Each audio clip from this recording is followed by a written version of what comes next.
Hello friends welcome to my channel. तो O triple S C post को लेकिन जो काली आपको मुझे अपडेट देती लाइफस्टॉक इंस्पेक्टर उपर तार ये ऑफिशियल अपडेट आपण मैंने प्रेस नोट विषय में जाना और कैबिनेट रे आपण मानकर कहुला कि आपणकर जो ये हम आपणकर ट्रेनिंग पीरियडटा कम हम ता सहित आप स्टाइफेंड कथा कहुला तो से अपडेट आपण मानकर यहाँ रोचे ता विषय आज डिटेल्स जाना तो वीडियो को शेष पर्यटन देखूँ आम चैनल प्रथम थर पाई चैनल को सब्सक्राइब करूँ और यही कंटेंट बेल आइकन को क्लिक करूँ जहाँ समस्त गुड नोटिफिकेशन आपण पाखे पहुँच पार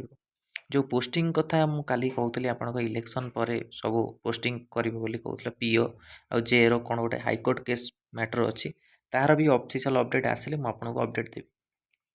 तो देखूँ यहाँ आपंकर अच्छी update approval of the Odisha veterinary technical service group C requirement and condition amendment rules 2023 by the cabinet. The purpose of the amendment of Odisha Veterinary Technical Service Group C requirement and condition of the service rules 1983 intends to reduce the training period of the LI livestock inspector from the 24 month to 12 month. जो 24 month है सेटा 12 month है we shall be consist of the theory for a period of 9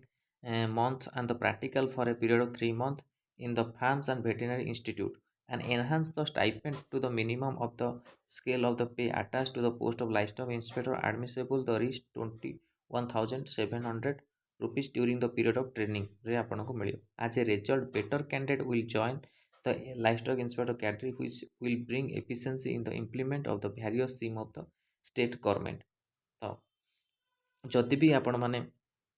एथिरे ई job रे join करछंती तो बहुत किछि scheme आपणकर अछि स्टेट गवर्नमेंट जाकि आपनको बेनिफिट मिलिबो। तो एटा लाइफ स्टॉक इंस्पेक्टर आस्तला तो आगु को आपण मानकर ओ3 पॉलिसी रे आपणकर जूनियर असिस्टेंट रो वैकेंसी मध्य आसीबो। जूनियर असिस्टेंट जोटा मो ऑलरेडी आपनको कहितली जूनियर असिस्टेंट रो सॉरी जूनियर असिस्टेंट मो कहि नथली आपनको जूनियर असिस्टेंट रो एबे अपडेट आसी मो आपनको कहितली पीओ पीओ रो आपनको वैकेंसी केतला पाखा पाखी 457 टी वैकेंसी थिला जोटा कि आपको आगू आसबार 2024 रे ओ3 पॉलिसी कति को आपनको लेटर जाइए ता सहित जूनियर असिस्टेंट आपंकर 500 टी पोस्ट आपंकर आसबार पाखापाखि अच्छे। तो यही दुईटी आपंकर पोस्ट आगू आसब तो आपंकर जेहेतु ये सब पेंडिंग अच्छी पीओ जे आपंकर सेटा पोस्टिंग पर जी लास्ट आड़ को आपंकर अपडेट आसीपर तो जेटा आपण मैंने ओ3 पॉलिसी लेटर जाइए आ ओ3 पॉलिसी रे लेटर बहुत किसी जाऊँगी आ पोस्ट कथा जदि कहवा पोस्ट कथा आसिया लेट होची जेहेतु आपण जानी ओ3 पॉलिसी रे बहुत गोटे एग्जाम रोचे ता सहित एग्जाम रो अपडेट भी आसीनी किसी पोस्ट रे आ रिजल्ट भी आसीनी से रिगार्डिंग जदि आपणकर सबकि हो जाए सबकि तो आपण पोस्ट निश्चित आगू को आसबार चान्स रोचे। तो यहाँ था इंपोर्टाट अपडेट जोटा कि आपण मानक अलरेडी कही जो मैंने भी मिछ भावुंट तो आगू को जब ऑफिशियल अपडेट आसे आपण मैंने जानीपर आउ जहाँ भी अपडेट मुझे पाऊँगी आपको दूसरी नोटिस आसवा ऑफिशियल अपडेट आसवा पूर्व ही आपण मानक दूसरी तो चैनल को निश्चित भाव सब्सक्राइब करूँ जहाँ द्वारा आपण मानक इंपोर्टाट अपडेट सब आपको मिलूँ जॉब को लेकिन